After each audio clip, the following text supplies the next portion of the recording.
if we had it amateur, I just think the format should be different. Personally, I think there should be so many more disciplines. I mean, there should be a long drive section. Like, shouldn't there? Be sick. I think long drive should be in the Olympics. That would be good. That would be. All right, guys, welcome to the Shiels Golf Show podcast, everybody. Episode number 88. We're here in the studio. Here with Guy. How you doing, pal? Good. I've had a crazy busy weekend, and it's nice to actually speak to adults again. Explain. Well, in fact, that's why today's podcast is going up a bit late, isn't it? So people that are listening... it's my kids' fault. It's your children's fault. It's your fault for having children. It's my kids' fault for needing parental guidance, or do you know what I mean?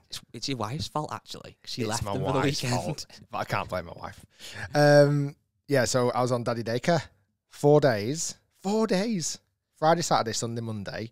I mean, it's fine. Obviously, I'm a parent. I should be able to look after my kids, which I did, and actually really, really enjoyed it.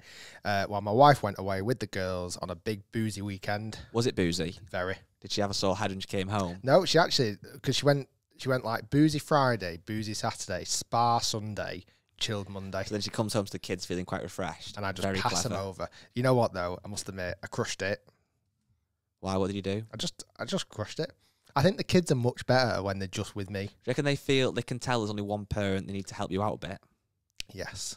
And I feel like when I parent them, I'm like the best friend a bit. And also bribery really works. We're talking McDonald's, chocolates, ice cream, park, kids play. What else did I treat them to? Basically, I just bribed them and they were good as gold. Well, that's good news. Normally, this podcast, as people might know, it goes out in UK time. It's normally midnight on Tuesday morning. Yes. And then the actual YouTube video version, people that watch that, is normally about 7:30 in the morning. Today, this is the first time ever, probably, we've recorded the podcast on the day it's going out. Must be up there. I bet we have done it before. Definitely, though. In the studio. So, yeah, we normally film it and record it on a Monday, release it, as Guy just said, midnight Tuesday morning. So, Australians get it. The UK get it once they wake up in the morning, and then America get it, obviously, when they are awake.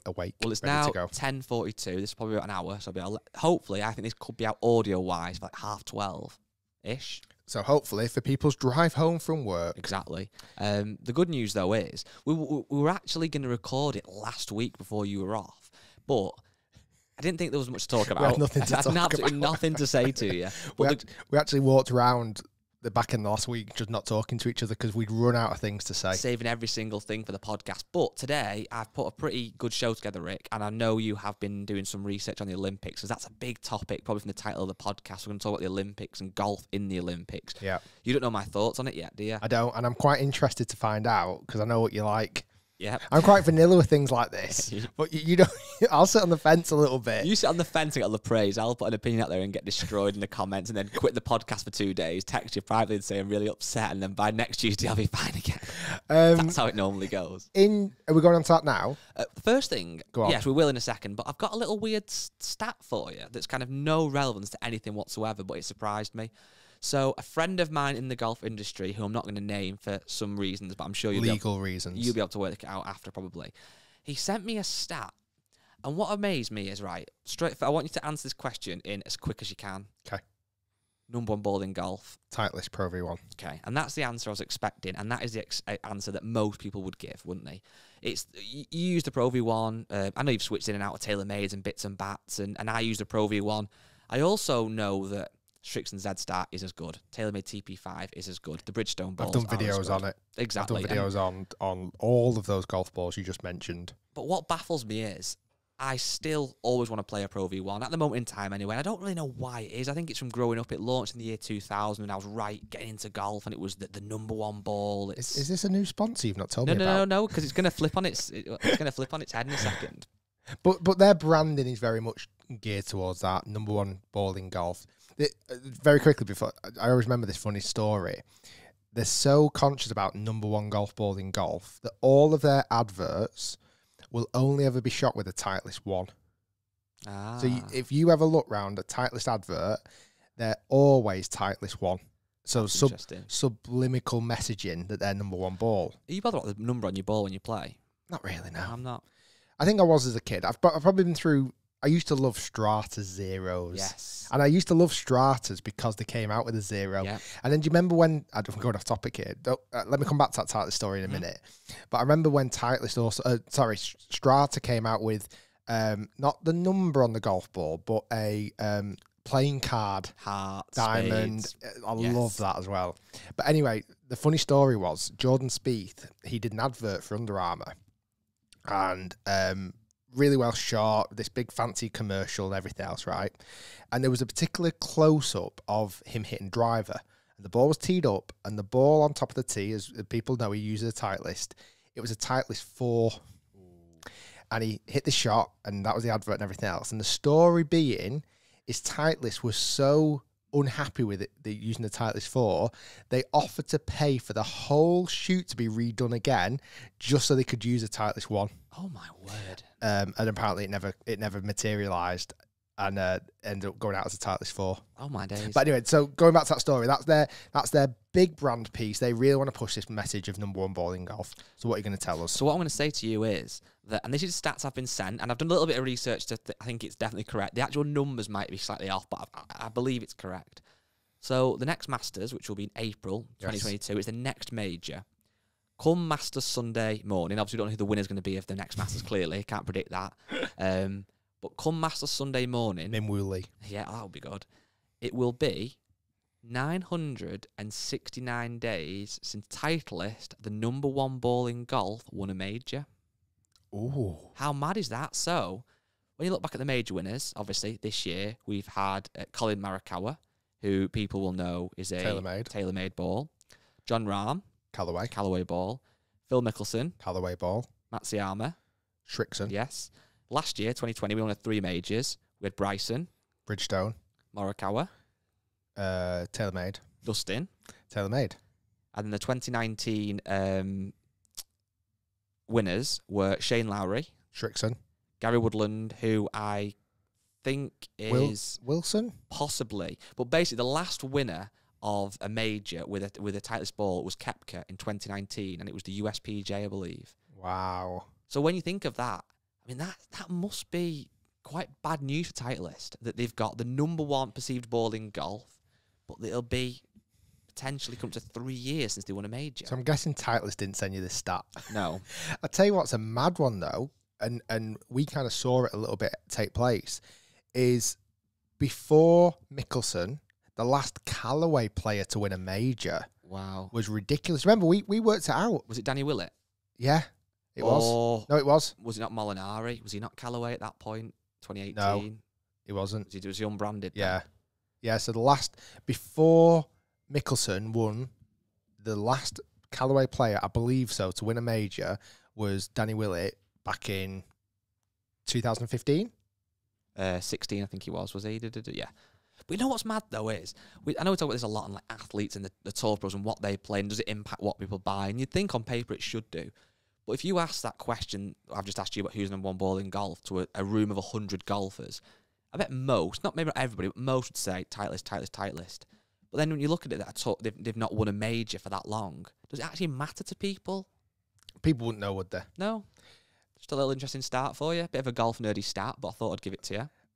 I honestly believe, we talked about it maybe last week or the week before, I honestly believe I am a lucky charm. I think you are. I honestly believe now that there's something magic about me.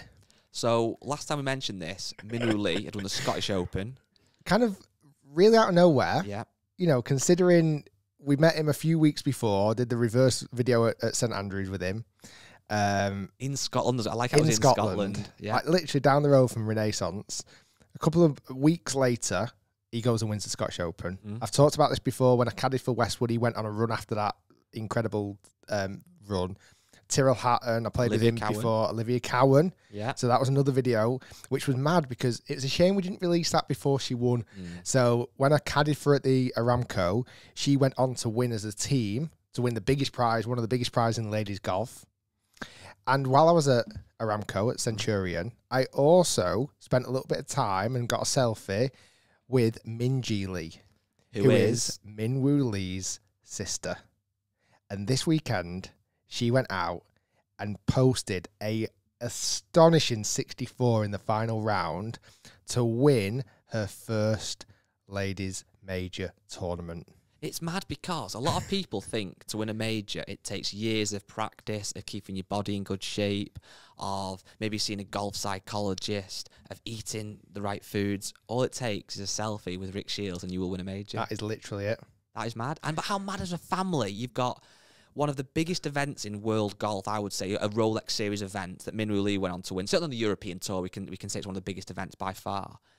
His sister has then gone on to win one of the women. There's 5 women's majors, I believe, isn't there? She's won one of the 5 majors, the biggest golf tournaments for women, in the space of, 2 weeks? How must her family be feeling right now? Oh, my God. It's actually ridiculous. Because if you obviously listen to the podcast with Min Woo Lee, we talked about the fact that their parents, Min Ji Lee and Min Woo Lee's parents, have a little cafe in Perth where it's a bit of a shrine to both of them. Imagine that Monday after, it's outrageous. I mean, when did they retire? When did they shut the cafe and go, you know what? Our kids are looking after us now. Yeah. Because I think they're doing all right. I would love, and this might never happen because of diaries, but to have a podcast with them both. Oh, my How goodness. good would that be? Well, they're both in America today. It's actually Min Woo Lee's birthday today. Oh, is it? Yep. Both in America now. They managed to catch up on the birthday. But honestly, the final round, I mean, talk about nerves. She stuck it in close on the last hole and needed to make like a 12, 15-footer to kind of post the clubhouse lead. She did. Then she got into a playoff, two player playoff, and she birded the last hole to win. Stuck it into again 24. Had an opportunity for eagle, just missed the eagle. Tapping for birdie, wins.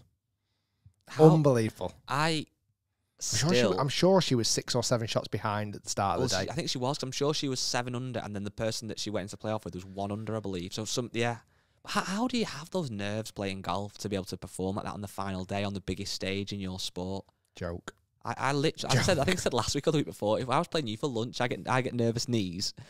My knees start shaking, and then weirdly when I take the putter back, my left knee comes out and stuff. That's for lunch. It's mad. These players at the best level are just built differently. Mm-hmm. They are just there's something that's different about them that they thrive on those situations. They absolutely love it when they're under the cosh and they've got to produce. Amazing. Well, a little segue from playing on the biggest stage and thriving under pressure is to the Olympics.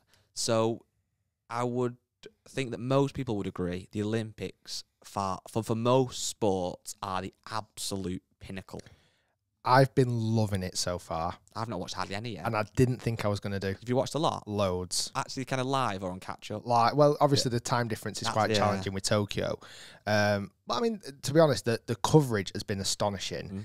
And it's the first time that, obviously, I was on daddy daycare this weekend, so we had a bit of chill time on Monday. And me and the girls, Jude was playing somewhere, whatever he was doing. Me and the girls, honestly, just flicked on BBC. And I reckon we watched 7 different sports throughout the day. Really? We watched everything from rugby sevens to gymnastics to swimming to triathlons to what else did we watch? The mountain biking, table tennis. Absolutely loved it. I loved it. And I loved it. I remember one of my favourite memories ever was that, what did they call it now? That Magic Saturday or whatever in 2012 at London when Mo Farah won and Brett Rutherford and that evening that was just out of this world. There's something incredibly magical and almost very emotional about the Olympics. I get really emotional about it. In terms of passion for Great Britain or for the individual winning and seeing how much it means to them? Anybody winning. Mm-hmm. Anybody, and it sounds daft, anybody from any country. Obviously, I love it when GB do well, obviously, because that's my country. But for me, anybody, when I see passion and I think about how hard these athletes work, it's 5 years this time, because obviously it was supposed to be last year. This time it's been 5 years since the last Olympics where these athletes are putting in blood, sweat, tears every single day during a global pandemic.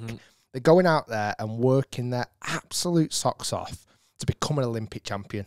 And I get so emotional when they get silver because I think they're so close. I mean, obviously it's an amazing achievement. Don't get me wrong. Everyone wants to win a medal, but sometimes when it's so close, like I was watching like jiu-jitsu yesterday, and I can't remember the woman's name, but she literally lost a second before the buzzer went and ended up getting a silver medal. But you know what I like about that, though? In some situations, silver medal could be an absolute nightmare for some of them who are maybe number 1 seed. Correct, yeah. But you sometimes see it where it might be someone who's world ranking number 5 gets a silver, and that means so much that they would never, just to get on the podium and get a medal. Yeah. So it's kind of like, for different athletes, it means different things. And like, even like, I was watching like the synchronized diving yesterday, and Tom Daley winning gold for like, and I can't believe I hadn't computed that he'd never won gold. Same. Considering he grew up as that little kid from back in 2008 at Beijing, and every 4 years he comes back out, and like, I mean, he still looks like a kid now, but he's talking about he's like the granddad of the team, and obviously he's married to his partner, and they've got a little boy together. And just to see that emotion come out, I felt a little bit sorry for his mate, because Tom Daley got all the attention on that. He's got a gold medal. I can't even remember his name, sorry. Something Lee. I know it was something Lee. All the Lees won this weekend. Yeah. But it was just, I just love every single bit of it. And again, for me now, having my kids there and watching it, like my eldest daughter, they've done gymnastics a little bit in the past, suddenly wanted to do gymnastics again. And Pearl is going out in the garden doing cartwheels. And I'm like, this is what this is what sports do for people. And I think that's very easily forgotten about. Like, I can't remember my first Olympics, to be honest, watching it. I remember Sydney in 2000 or 2002. Might have been in 2000, I think it was. I think it was. So like all of those, you know, those little sparks of inspiration and the stories behind the individuals, and Adam Peaty, the swimmer, as well. I mean, it was so many. I mean, yesterday was such a great day for Olympic, certainly for GB. I think we won 6 medals or something crazy. But I could watch any sport. And last one as well, I loved the skateboarding. Did you see that podium with the female skateboarding? The average age of the podium was 14 and a half. The average age. I think the gold medalist was 13 years old, and she won a gold medal in skateboarding. So you're a fan of the Olympics? Honestly, love it. And I didn't think I was going to be. Okay. And I think that's true. I think everybody gets at least one sport you will watch and get drawn into. For me, it's always at the 100-meter sprint. It's you watch that and it's just like so exciting. And like you said, it's so much work of years and lifetimes of work into essentially one race that's like 10 seconds, whatever it is. Then we come on to golf and the Olympics. Yep. So over the last few days, I must admit, I didn't really know much about it. Obviously, last Olympics, 2016, was the first one, was like 100 years or something crazy of golf. And obviously, as we know, Justin Rose won it. And then this year, I didn't really know too much about it. And I probably still don't know as much as I should. But I've been doing some kind of research on it. And I've also done some polls online as well. So I don't know if you've seen it. I did one on my Instagram. So I literally did a simple poll. It said, are you bothered about the golf in the Olympics? And it was literally so polarizing. 53% of people, which was about 1,000 people, said yes. 47% to 900 said, no, I'm not bothered. So it was pretty much bang on 50-50. What do you think I voted on that? I've not seen what you voted. Don't worry. What do you think I voted? I'm guessing you put yes. Yes. And then we did the same thing in our Facebook group as well. So if you're not a member of our Facebook group, I'll give it a quick plug now. It's the Rick Shiels Golf Show podcast on Facebook. And there was a little bit more in favour. Let me just pull it up quickly because I don't want to kind of guess it. I think it was more probably 60-40 in favour of. Let me just pull it up. And I kind of wanted to mention it today and hear your thoughts on it. And because I, at the minute, I'm on the fence. So there's 802 people said they were excited. 503 said they didn't care about it. So I'm probably more in the camp, I'll be honest, of not that bothered. And I'll kind of give you my reasons for it now, really. And then obviously I want to hear why you maybe are as bothered. But for me, the Olympics, and you hit the nail on the head of everything you just said then, it's the absolute pinnacle of your sport. So Tom Daley has been training for the last 5 years, like since the last Olympics, to win that gold at diving. And for the one thing I think sometimes gets overlooked because we don't see it that often, Tom Daley, for example, has won many, many, many, many medals, not the Olympics. Yeah. So like they have the World Championship. Yeah. They have a World Cup even, I think. I wouldn't know. I'm sure a lot of a lot of kind of athletic events or swimming and things like that, they have many, many different tournaments throughout the year. but maybe not nowhere near as many as golf. So, it's not every week, is it? Let's be honest. Not that I know, but certainly like you sprinting. I know you have like the World Championships, and you have the indoors as well, and they're obviously like massive events. But as far, I mean, I'm not an expert in Olympics or in athletics at all. But for those guys, it's pretty obvious the Olympics is the absolute pinnacle. That's the dream. It's every 4 years. That's the one they're training for. They might compete in one in a lifetime. They might be lucky enough, like Tom Daley or Steve Redgrave, to compete in multiple. Yeah. For golf, obviously, we have the 4 majors, which at the moment certainly is the absolute pinnacle of the sport. Yeah. We've kind of ranked them before, haven't we, in order of what we think is the most important. But ultimately, a major's a major, and that is the absolute elite for professional golf. So with the Olympics, it kind of, to me, I mean, I would never look down at Justin Rose when he won it, but I didn't necessarily see him as any more of a golfer from winning it. Did you? I've got mixed. I'm so excited. I can't answer that question. Why? For me, it's not about the individual. For me, golf at the Olympics is about the sport of golf. And like I just mentioned a second ago, I want golf to be in the Olympics for everything that I love about the Olympics and the exposure it gives to so many different people around the world. Again, using the example of Pearl going out in the garden yesterday and doing cartwheels in the garden because she's just seen gymnastics on TV. For me, golf being in the Olympics is a paramount. Not paramount's quite a strong word, but very, very important for our sport that so many people around the world gets an insight into golf. Like we are being, the sport of golf is being put into the Olympics as a way of showcasing how amazing our sport can be. Mm-hmm. That's why I'm so passionate about it being in the Olympics. Who wins? I'm not massive that fussed about. And the tournament itself, I'll watch it, obviously. But I'm not going to be absolutely gripped because, like you say, I'm gripped about who wins the Masters. I'm gripped about who wins the Open. I was gripped about Justin Rose winning the Olympics because obviously he's from GB.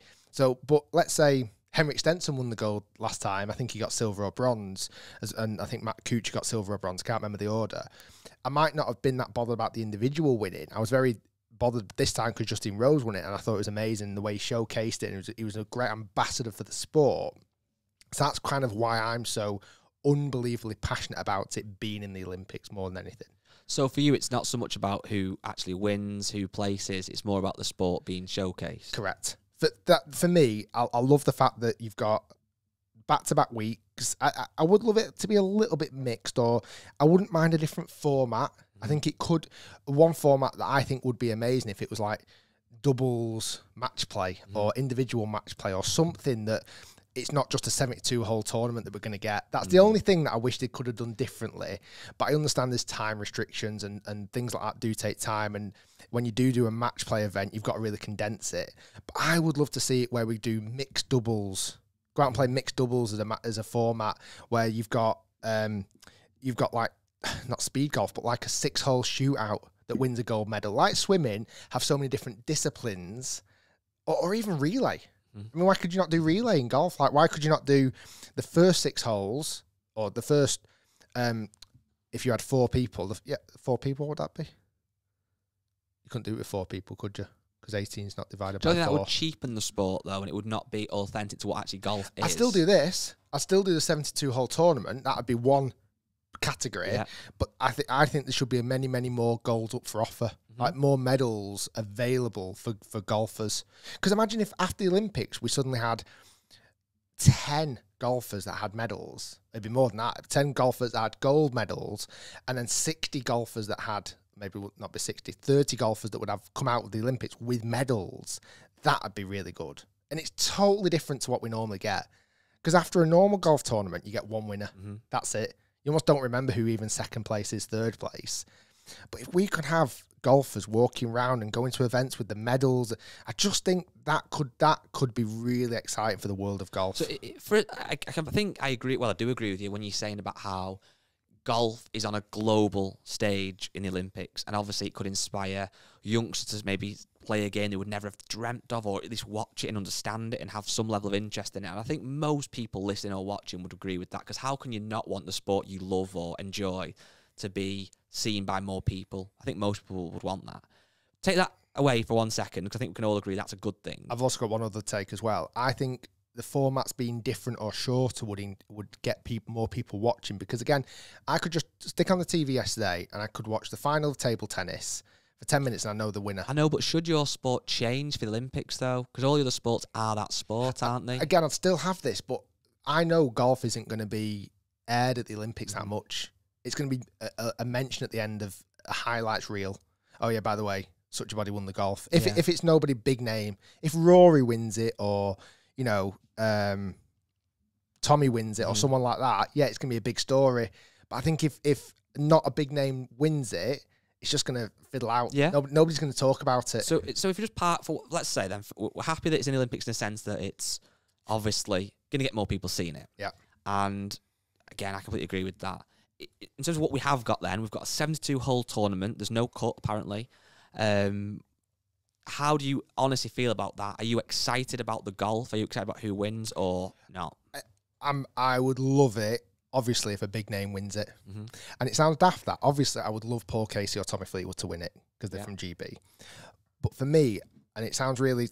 I'd love anyone... Whoever wins it deserves to win it, obviously. But if a big name wins it, I think, again, that's really good for golf. Somebody who's going to showcase it. A Colin Morikawa, a Xander Schauffele, you know, Shane Lowry, Rory McIlroy, even like Hideki Matsuyama or so, like somebody who can really showcase it. As a golfer, would you be... Obviously, I think the way it works is it goes basically down the world rankings and you can have maximum of 4 from one country, so you can only have 4 from the US. When we look at the world rankings as it stands, we've got number 1, Jon Rahm. He's not playing now because he got tested positive for COVID. Yeah. We've got Dustin Johnson not playing. I don't know why he was never bothered. We've then got Bryson's not playing. He's tested positive for COVID as well, I believe. Yeah. Brooks isn't playing because I'm not too sure why. I'm not sure if Louis Oosthuizen's playing. I've not seen his name. I've got the list here of all the players. Yeah, I can't see him on that list. He's not. The highest ranked English guy is Tyrrell Hatton in the world rankings. He's not playing. Now, whether he wasn't high enough at the time, I'm not sure. Jordan Spieth's not playing, who obviously came second, was it, at the Open and did really well. Tony Finau's not playing. Fitzpatrick's not playing. So there's a lot of big names that aren't playing either because they've tested positive for COVID, which can't really be helped, or they've either chosen not to. Do you feel like then the winner, it's not really... I mean, there's some massive names. We've got Justin Thomas, Morikawa, Patrick Reed, Rory, Victor Hovland, Matsuyama, Casey, which you've obviously reeled off, Fleetwood. But do you feel like without those other superstars, certainly without Bryson and Dustin and Jon Rahm, it's got a little bit of an asterisk next to it that you've not... I certainly think the whole Olympics is going to have a weird asterisk against it because of COVID. Like, there are athletes in all sports that aren't going to make it because they got tested, you know, with COVID, which is massive shame. Obviously, it's down to the individual if they want to play in it. Like, so I no idea why DJ's not particularly playing it, or Brooks, whether it's commitment or they don't want to go, they might not want to travel to Tokyo. Yeah. Obviously, the risk, the infection rate over there is quite high, you know. So like they might not want to risk it. They might not want to bring it home with them. I don't know what their personal reasons are.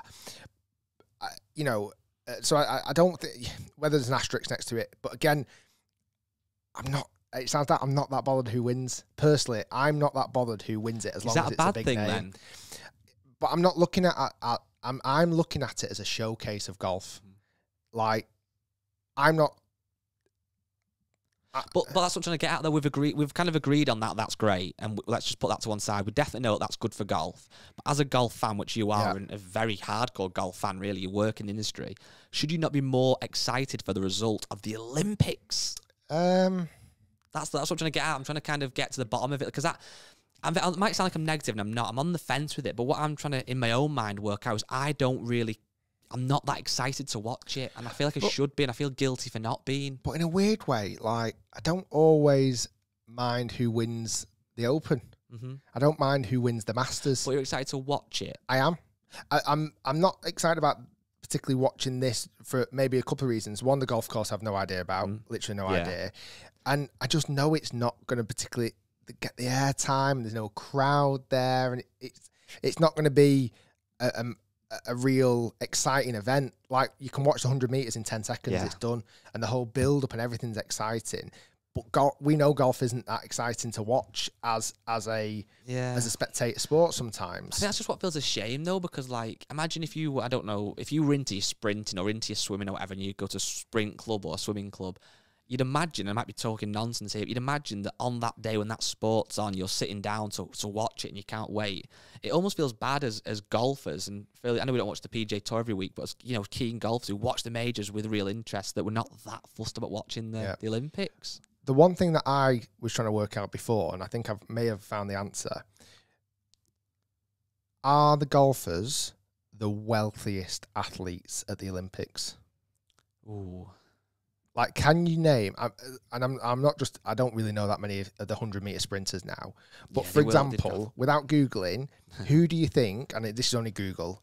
Who do you think's got a higher net worth? Usain Bolt or Justin Rose? Is Usain Bolt in it this time? No. But that's what I'm using as an example, because he is the number one athlete ever.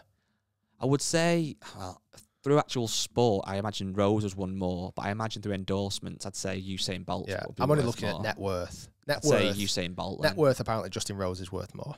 Really? Net worth, yeah. And I'm not saying, I'm not sure it's Google. Yeah.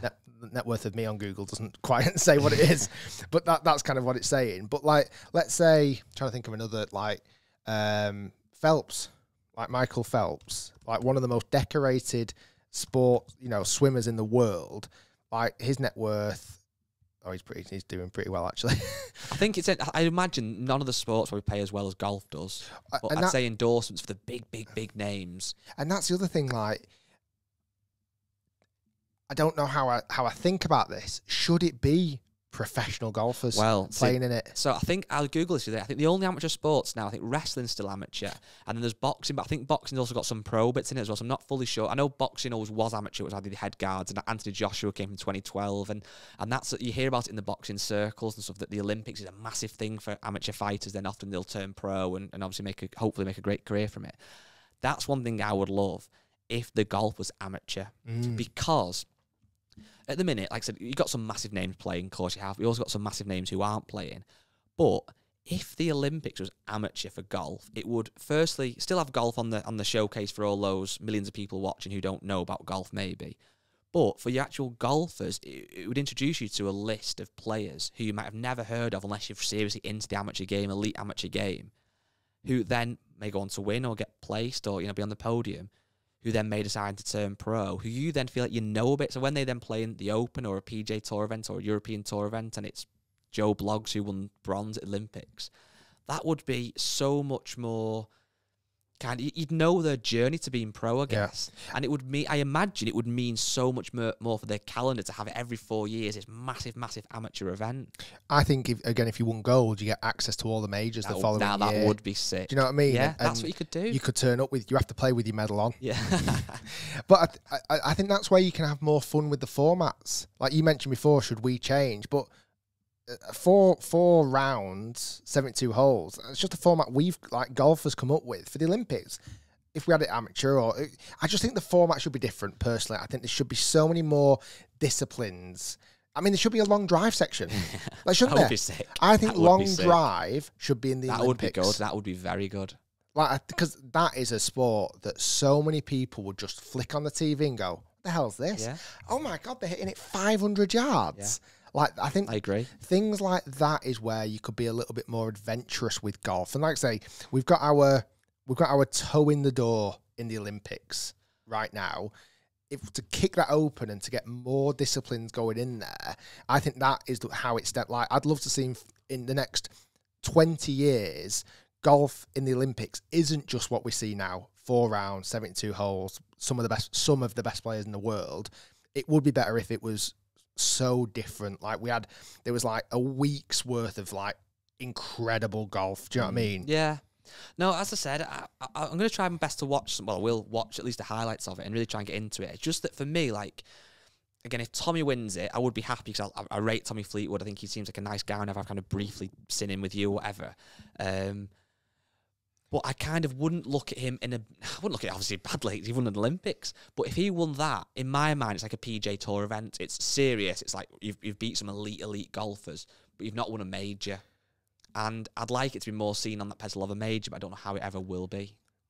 There's 2 golfers, as mentioned a minute ago.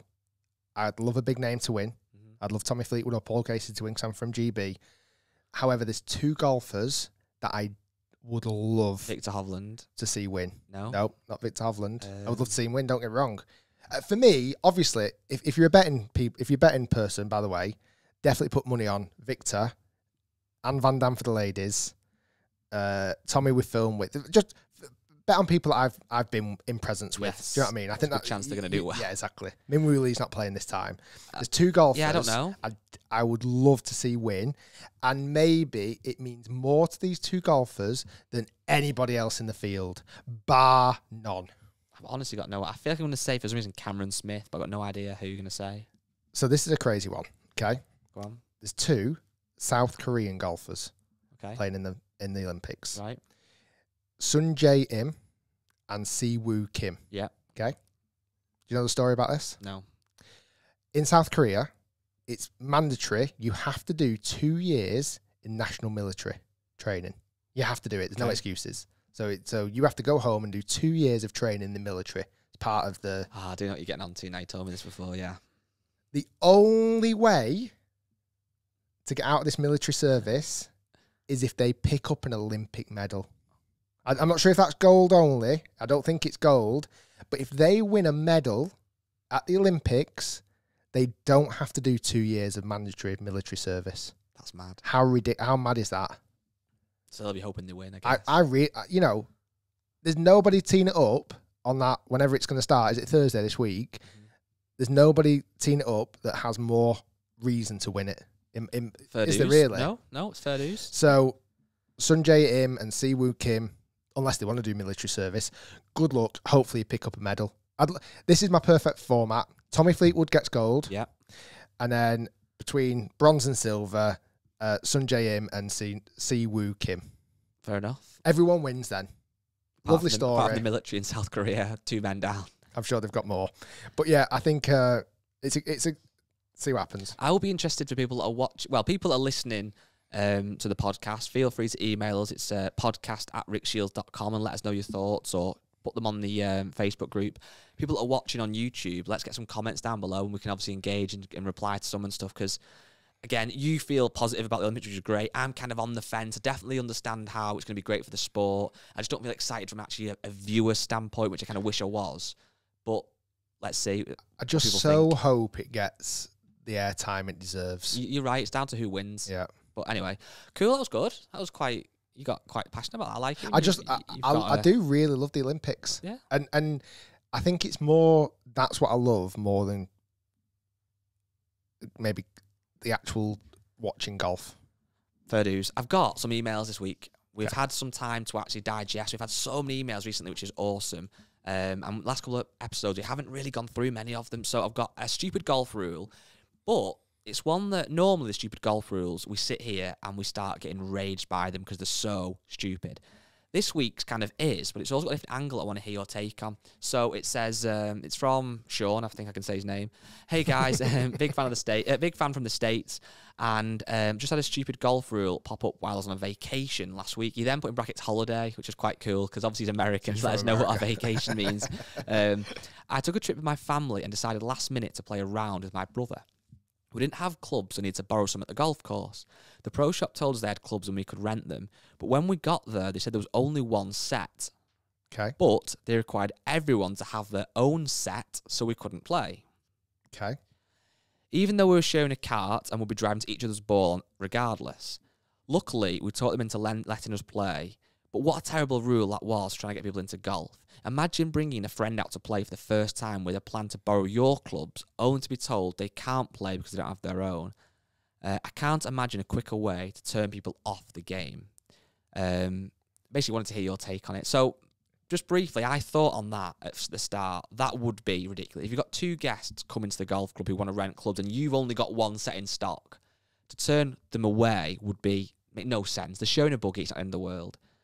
So that part is correct. But what do you think on that in general? If you were in the pro shop at the meal like you were 10, 15 years ago and a group came of 4 lads or 4 women, whatever, and they had 1 set of clubs, that surely isn't the rule. Obviously, okay. The rule of golf, yeah, the rule that, like I say, when I was working in the pro shop, I can't actually remember anybody ever not abiding by this rule. But yeah, you had to have your own clubs, basically. I mean, what he could have done there, say, not a problem, can we hire a bag as well and just split the set? Yeah. That's true. You have a driver, I'll have a 3-wood, you have a 2, whatever. Do odds and evens, and you got 2 sets of clubs, 2 half sets effectively. It is a daft rule, and there's certain situations like that where they're on holiday and, you know, they've gone down to a local golf course and they want to go and play golf, and they're paying a green fee and whatever, paying for a buggy and obviously else, and they'll have to pay for the golf clubs. Like, there are situations like that where, you know, if the pro could be a little bit accommodating and they're playing together and they've got a buggy and whatever, it's possibly when people push the rules and, you know, if you weren't playing with a buggy, it could slow up play enormously. You and me are playing, right? We're walking. We're in a busy busy tee sheet, and we've only got 1 club between us. You hit it to the right, I hit it to the left. Yeah. You have to walk over to your ball with all your clubs, hit your shot. Then you've got to walk over to my ball as I pick my club out. Suddenly we've hit it in different directions again. That, I think that as the logical reason is why you couldn't. Is that the only reason? I was thinking that. Then the only thing I can think of is slow play. I think so. I don't know. I don't know the definition. Do you think there's something about the image of it as like it doesn't look good for some reason if you've got a 3-ball with 1 set of clubs? Yeah, possibly. It's probably the look. But you're right. If you had 3 bags and just splits the set, then what's the difference? But yeah, I think it's more slow play and probably the look. But like I said, there should be some exceptions. And really, if he'd have just said, "Well, let's hire a bag. Can we hire that bag as well? And we'll just split the set." I don't know if that would have been acceptable, but it is a stupid rule. It's got some reason why it exists. Makes sense. So, got a Dear Rick. Okay, and it's quite a weird one, but I like it. It's quite controversial, and I'm taking it with a pinch of salt, so I want to hear your take on it. So the title is Comparing Yourself to the Pros. Okay. And it's from, I think he said we can say his name. I'll say it at the end if we can. I think we can. But I was playing golf this weekend, and I watched some golf on the telly when I got back on the TV. I'm sure this has been covered, but it struck me after a few frustrations just how much advantage the tour pros have to add to their considerable talent. Okay. And how it impacts the game, and how compared to us amateurs, they gain a huge advantage in strokes saved during a game. I think I know what you're going to say. I'd be interested to know what you think we would shave off as us amateurs if we had all these things at our disposal. Okay. So the first one... Ball spotting's got to be in there. So the first thing... Well, yeah, that is definitely in here. He said, these are a few of the obvious factors the pros benefit from that would surely have an impact on my game as an average kind of golfer. So... They have 2 or 3 days analysing the golf course with it. He's put support teams. Obviously, I'm guessing he's his caddy and his coach, etc. Or their caddy, their coach. Checking yardages, the slopes, the hazards, the greens, etc. And then they play it a couple of times. Yeah. He's put, secondly, they've got a caddy with them who is obviously carrying the bag, but also knows all about their golf game and gives them advice on clubs and reads of greens, etc. All of their golf clubs, obviously, are perfectly fitted to them by the manufacturer that they're sponsored by or by the use, compared to the average customers who may or may not be fitted properly or at all. On the golf course, this is what you said, they have the benefit of ball spotters, so that pretty much every time they hit a ball wayward, it gets found, whereas for us amateurs, that's very, very rarely the case that you find a ball in thick rough or whatever. Did you see the mad start at Royal St George's? So the first hole, that really deep rough on the right, so many golfers were bailing over there. Not 1 golf ball got lost. The ball spotters found every single golf ball that week. It's mad. And then this one is a bit silly, kind of tongue-in-cheek one, but he said the knowledge that if you do hit it towards the edge of the fairway, it'll bounce off a member of the crowd and probably go back into play. And it's but underpinning all of the above, the fact that these professionals do little else other than practice golf day in, day out, and have the best coaches in the business, which is a bit of a silly one because obviously it's the job to play golf every day. But basically, it's a bit of a kind of tongue-in-cheek thing, but he's basically saying, when we look at golfers on the tour and they shoot these amazing scores, they've obviously got loads of ability naturally and they're so gifted. There's a lot of things you might not think about that could save the average golfer shot. So I suppose my question to you then, putting all that together, would be, if the average golfer who's, let's say, an 18 handicapper went out with all these benefits, would it save them shots? And if so, how many do you think it would save them? I definitely think the ball spotting would save them a lot. I think the preparation is maybe a bit overlooked. I think having a, because how many times have you played your local golf course? Exactly. Like, that golf course like the back of your hand. So playing a golf course 3 or 4 days in a row before you get to play it in a tournament, for a lot of golfers, might actually do more harm than good.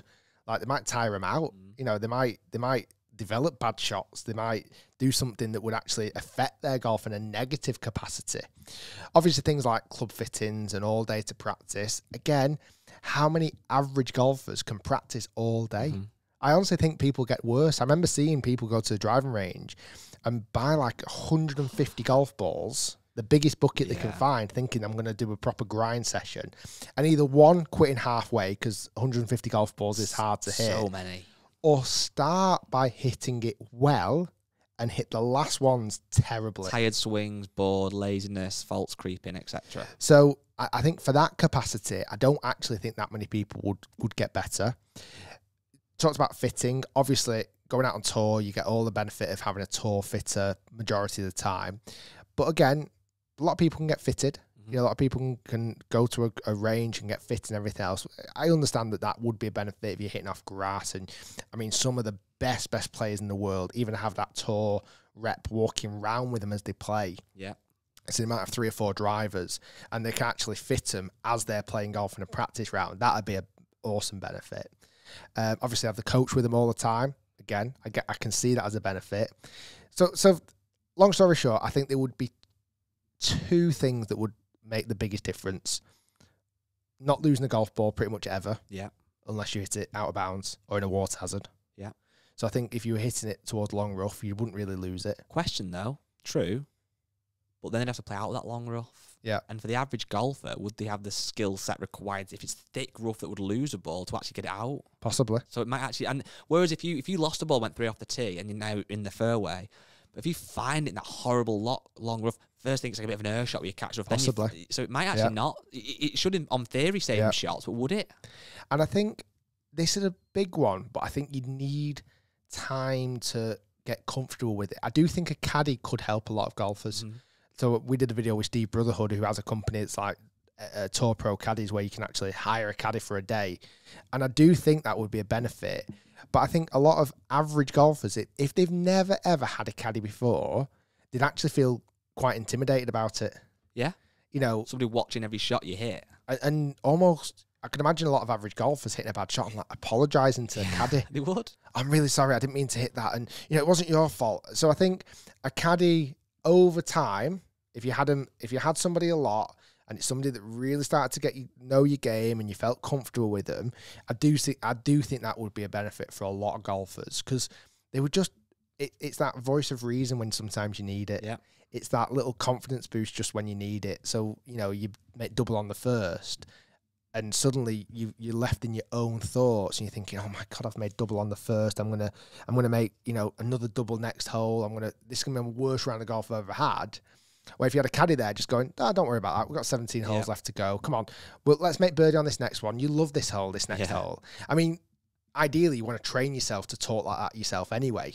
It's hard though, isn't it? Very difficult. To almost be your own caddy in your own head.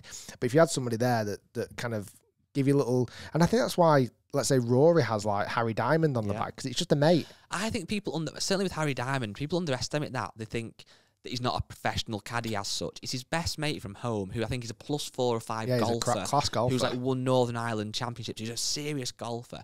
And how good, obviously it has to work, and clearly it has worked to some degree, clearly. But like having a friend on the bag who knows your game better than anybody, who knows your personality, who's a friend who, if you are leading a tournament, you're coming down 18, might chat to you about something random. And it's like a memory from back in the day. Exactly. Yeah. So that's a powerful thing. So I think, like I say, all that into consideration. Give me a number of shots it would save an 18 handicapper. Very rough, obviously, but it's hard, isn't it? Because the thing is, if it was at your local course, so because that's the other thing that I think that average golfer or average golfers aren't thinking about. These guys are playing on the hardest golf courses in the frigging world, week in, week out. If you had all that set up at your local golf course, the course you play all the time, yes, you would save a few shots. You know, right, it would save you more, though, going to a new course, because when we played at the old course and we had those caddies, they definitely saved me a couple of shots, because there's so many tee shots, they said, you can go miles left on here, where I wouldn't believe them, and I'd hit one, I'd pull it, and I'd go, that's going to be bad. They go, no, that's fine, honestly, trust me, that's fine. Again, it's in the fairway. Yeah. If I played that course blind, I would never have known that, and I would have probably put it right and out of town or something. But like, again, like having that caddy, that experience, like I say, on a new course. But sometimes, again, if it's a caddy you've never met. Yeah. It's a bit No, weird it's true. sometimes. Like, and I've had caddies, and I feel comfortable having caddies. But certainly, if I've met somebody and they know my game a little bit already, I'm much more comfortable than somebody who's brand new just grabbing my back. I think you like it when I sometimes tell you what club to hit. Yeah, I do. If I say like a little soft 7 here, and you're like, okay, it's just that little bit of encouragement. Because it takes the mindset off me. Yeah. Like, I've passed responsibility on, and you recommend that club. It's like you recommending a nice restaurant to go to. Yeah. Like, if it's bad, it's blame guy. but I almost think it will already be good. Yeah. Because you've recommended, like, you or somebody that I would trust has recommended it to me.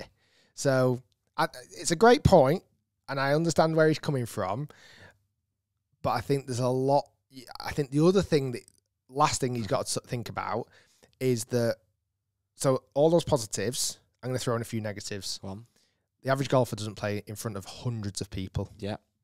Hundreds and hundreds of people who are desperate, who have paid money to come and watch you play golf. That's pressure. The average golfer doesn't have to speak to media before they go out and play. They don't have to speak to media after they play, which is probably one of the hardest things to do. Shot 82 and you get on to speak to Sky Sports. And you've got that big truck, and you've got like... They click on the blue 8.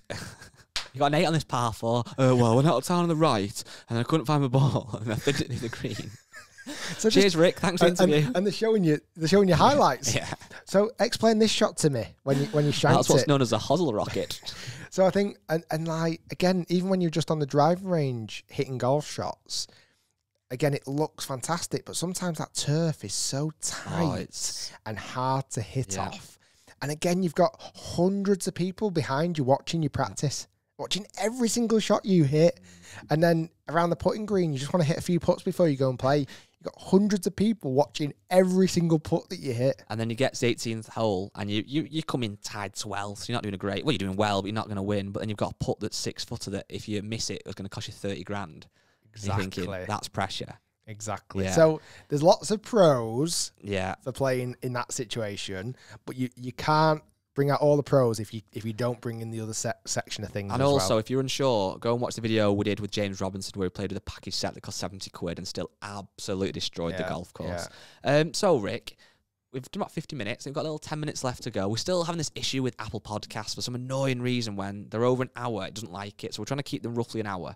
But we've had some really good questions from the Facebook page. Okay. And most of these people that have written the questions, I believe, are in the Clubhouse. Okay. So for those people who maybe this is the first episode or they've only listened to a couple and not sure what the Clubhouse is, you are in the Clubhouse when you've listened to every single episode of the Rick Shiels Golf Show podcast. Twice. Not once. Twice is Ultra Clubhouse. And when you're in the Clubhouse, you are considered as Rick's friend. So when you see when you see Rick in the street, you go up and say, "Hi, Rick, I'm in the Clubhouse." He automatically gives you a £10 note. Sometimes 20, depends how he's feeling. Wow. A lad did it before, and Rick gave him a £50 note. Wow. So it does happen, believe me. Freshly printed this morning. Yeah, Rick walks around with 5 £50 notes every day. So the first question is from Ryan Barker, and I've picked this question on purpose because it's something we did this morning. Okay. It says, does Rick plan on doing more budget golf club reviews? Great question. And guys just said there, we've been busy this morning already, and we might have made a little purchase, and that video may be coming out back end of this week. Yes, hopefully. Yeah, it's a package set, something good. We don't want to give too much away, but I think it'll be a good video. Kevin has asked, how do you actually watch the podcast? So people that are watching this now will know because they're watching it. People that are listening that don't know, Rick, how do you watch the podcast? All right, he's asking that as a question. Genuinely asked that, Kevin McColdrick. So we have a second YouTube channel called the Rick Shiels Golf Show YouTube channel. Let me just double check stats. I think we've got about 115,000 subscribers on there. And each week, a few hours after the podcast airs on Spotify, Apple Podcasts, etc., the full video, and we're pretty much doing full videos at the moment. We're doing full videos now, and we're finding, actually, not that this matters to the listener or the viewer, but just for our own interest, the actual numbers now seem to be bigger on the people watching than listening. So the listener numbers are still great, which we really appreciate everybody listening. It still ultimately is a podcast, but the actual people that are watching it now seems to be outweighing the people that just listen. So you've got the option. Some people actually weirdly, I do this myself with other podcasts. I listen to some and then watch some, and it's quite good to see. When you watch people speak, it sometimes is different. Like I might say a word and then do this with my fingers. What's that called? Yeah. Like quotation marks. Yeah. But if you're just listening, you don't know I've done that. When you watch, it kind of makes things a bit more. And if you want to see what face I'm pulling right now, Oh my God. You got to watch the podcast. I've got to watch the podcast. Yeah, so subscribe when you're over there, and then every Tuesday you'll get a notification, and you can sit back, relax. And if you've got YouTube Premium, nice little new added, you can swipe down and it kind of pops up in the corner. Yeah, and it plays in the background as well. And what I also like was sometimes YouTubers say this: subscribe, and if you don't like it, you can always unsubscribe. How can you hack? No, don't do that. But it's just letting people know there's no risk. It's a risk-free process. And literally all of this, and this is what's fascinating for everyone watching, listening. This is all free for you. Yeah, every single bit of it is free. Yeah, crazy, isn't it? Yeah. What a world do we live in? So this is a good question as well. I've got a couple more little quick fires from David Downs. I love this. Is haggling in a pro shop a common thing? How do I do it without being cheeky? I'm the worst person to ask about You this. pay more, if anything. I am horrendous at haggling. Well, I literally... I'm not. My dad absolutely loves haggling. It's awkward in it sometimes. I would say, if you're in a pro shop and they have fitted you for, let's say, a driver, and it's been a great service, and they've taken the time with you, and the price that it is up for is the price you would see at a large shop, e.g. an American Golf or a Clubhouse Golf, whatever it might be. It's up to you if you want to ask for a discount, but that is typically the price it has to be sold at, and for them to make a decent amount of profit and to be worth their time. So the pro may not be too happy if you start demanding a discount and then walking off, whatever. But having said that, if you walk into a pro shop and there's a nice second-hand Scotty, or there's a second-hand wedge or irons, and they're up for whatever price, I think it's quite common practice to say, "Oh, I like those. Could you do what would you do them for?" And they might just want to get shift the stock, and say, "I'll do you a tenner off, 15 quid off." So if you don't ask, you don't get. But I would just say, certainly with pro shops and good pro shops like Dan Webster at Lytham, St Anne's Old Links and Lytham Golf Academy. Those guys work hard, don't they? Yeah. And there's not as much profit in golf clubs than people actually think. Oh, there's hardly anything. If a driver is 350 quid, honestly, the golf shop aren't making a lot of Probably money on bought it for 275. Yeah, it's genuinely not as much as you think. The markup on hardware, which is clubs, is horrendous. But it's worth asking. Certainly if you're buying in bulk from a pro shop. I mean, if you go and buy 12 dozen Pro V1s for a golf day or something crazy, you might well want to do a bit of a deal. You know what the only thing is with haggling that I'm never the biggest fan of is if I went to a market stall, which I don't really do, but if I did, and I was buying some fruit, buying some bananas, some apples, some strawberries, whatever, and it suddenly became 12 quid, right? Yeah. I don't know how much fruit is, but let's say it was 12 quid. And I might go, "Oh, could you do that for a tenner?" "Ah, yeah, love, like, not a problem, Ricky. You're local and come here every time. I'm in the clubhouse." Yeah, and then you give him 50 quid. And like, no, I'd give him like a tenner and go, "Oh, thanks." And I'd chuck in a bag, would you? Yeah, I'd chuck in a bag. Normally you got to pay 12p for one of these, but go on, I'd chuck in a bag, right? And you walk away, you've paid £10 for your fruit. Yeah. A little market stall, little independent stall who's you know, every penny they make is helping them survive, is going back into the business, is paying for the rent for the stall, it's paying for the produce, it's paying for the family and everything else. But you want to knock 2 quid off them. If I went into Sainsbury's, into Tesco, into Asda, and picked up all the fruit, and the fruit would be more expensive, probably 16 quid, I'm not going to the till and going, "Oh, do us this for tenner, would you?"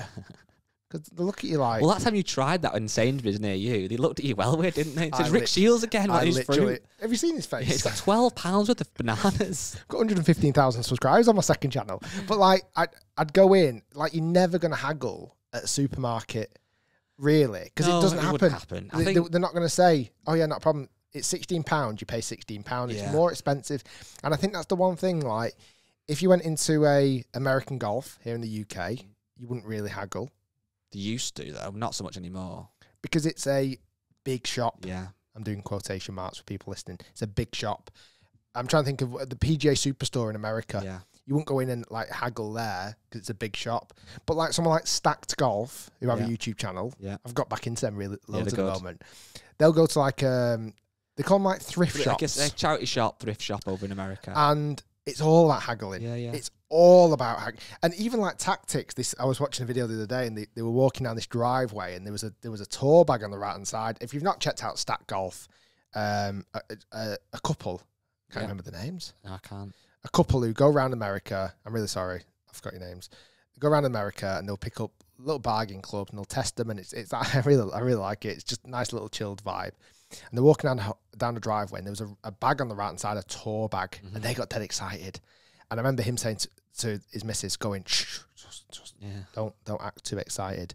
And they kind of moseyed on round and pretended to look at a few other things, and went to the woman who was selling the bag and went, how much for the golf bag at the front? I don't want it, but I'll take if you want to get rid of it, I'll take it off your hands. And the guy went, I think the guy said 50 quid or something, and they got the price wrong and mixed up. And anyway, long story short, they got it for an absolute bargain because they didn't seem like they were that interested in it. And anyway, it turned out to be a Paula Creamer golf bag signed by Paula Creamer, who she'd actually played with the bag. I mean, it was a cool little thing to find, but like there was tactics about negotiations. There was you can't go in and go, oh my God, I love that bag. I want that bag. I have to have that bag. Like, because when you get to the till, they're just going to go, well, that's 50 quid extra. Yeah. Whatever it may be. So when in Rome, if the environment is right to haggle and to ask for a discount, do it. If it's not, no. But don't do it to a little golf shop. No. That's my, like I say. And this is coming from Rick, who took a free putter when he played at Stockport Golf Club. I offered to pay. He offered to pay, got it for free, and happily walked out with it. That's what I do. I offered to pay and get things for free. Perfect. I like your style. But then we bought golf clubs today, didn't get a single discount. No. And that's somebody you know. Yeah. We're doing that might be telling you something. It's someone you know, and they didn't get a penny off. No, but to be honest with you, we couldn't for that video. Anyway, a couple more questions. We're hitting the hour mark now. Really brief on this, Rick. We maybe go into this more depth in another podcast. But Dylan has said, if you could both design any golf club in the bag, what would it be and why? Well, I've kind of had a stint of somewhat designing a driver with driver versus driver that I did, even though I wasn't the driver designer. And I've had to go designing the putter. Yes. Went over to the Isle of Man. Yes. I'm having another putter designed for me at the moment, which you've seen from Bradley. Probably putter. Would it? Yeah, probably would. Got a lot to do. Because I just creative. And it wouldn't be performance massively based. Nice heel toe. Beautiful. Yeah. Just beautiful pieces of art. I think mine would be driver, only because so many good drivers get made and there's one thing on it that spoils it. Do you know what I mean? Like back in the day, the Nike ones had a green swoosh on it, just ruined it. I'd like to make a driver that's like dead kind of classic in terms of shaping and nice colours, but then a bit of modern underneath, but not too much. Just make it like, don't ruin it. But that's aesthetically. Oh yeah, not a lot of performance. As long as it looks good. Look good, play good. The thing is with like a putter, obviously there's some performance in it, but there's a rough idea as long as you can get some. I mean, if you can make a super classic blade putter, like just mega blade. Last question then, and nice one to end on, but don't just have your, I know your automatic reaction, but just take a second and then answer it. It is from Matthew Higgins said, I would love to know your opinion on people who have one of these in their golf bag, and it's basically a ball retriever. What would you think my opinion would be? Because probably would say, oh, they're not that good. That's what my opinion was when I first saw the question. You might be different. I don't mind them. It's quite, let's be honest now, if you see one of those in the bag, people often might think things or say things or have a laugh about it. But ultimately, if you're a new golfer or not a very good golfer or beginner or whatever, and you hit a lot of balls into lakes, into trees, and you don't want to be spending a fortune on golf balls, having that in the bag can literally help retrieve your golf ball. It can literally make you money. Yeah, well, exactly. So there's things that we've talked about iron head covers before, a bit of a joke and stuff. But ultimately, all these things are personal. And like, I know iron head covers aren't necessarily the coolest, but if you were looking at some today. I was looking at some Mizuno ones. If you've literally got irons that you spent a fortune on, and you might want to possibly resell them in the future to trade them in or whatever, and you want to keep them nice, or it's up to you. It's like people. I don't have a cover on my phone. Most people do. That's just a preference thing. But you shouldn't laugh at someone having a cover on the phone because they drop the phone, it keeps it intact. That's worthwhile. And same with things like a ball retriever. If it helps you save a few quid or you like finding a few balls. Having said all that, people that tuck a towel into the trousers, which you sometimes see at golf courses, typically seniors, that's banned. That out the course, never coming back. Don't have that here at my golf club. Yeah, I don't think so. I don't think. You know what though? Going back to the ball retriever, I could 100% see me 60 odd. I've joined a class golf course, right? I've got all the time in the world. I play in kind of either super early in the morning on the back nine where it's quiet. And I don't really care what I shoot, but I can go home and say I found 5 balls today. Found 5, and you put with the glove on. I feel like just. I found 3 Pro V1s, a Bridgestone, and a Callaway. Yeah, cool.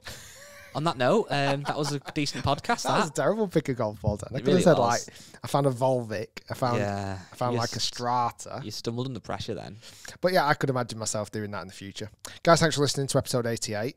We're getting close to 100. We're going to have to do a big one on 100. See what happens. Might retire. 100 not out. Thanks for listening, everybody. Stay tuned. Lots more to come. A couple of videos. We've got an exciting. got an exciting day tomorrow, which I can't tell you about because I'm not really doing any filming. But you and me might get some new golf clubs. Yeah, I think I'm going to get some new irons if I can. Thanks, everyone. Rate it 5 stars if you're not already.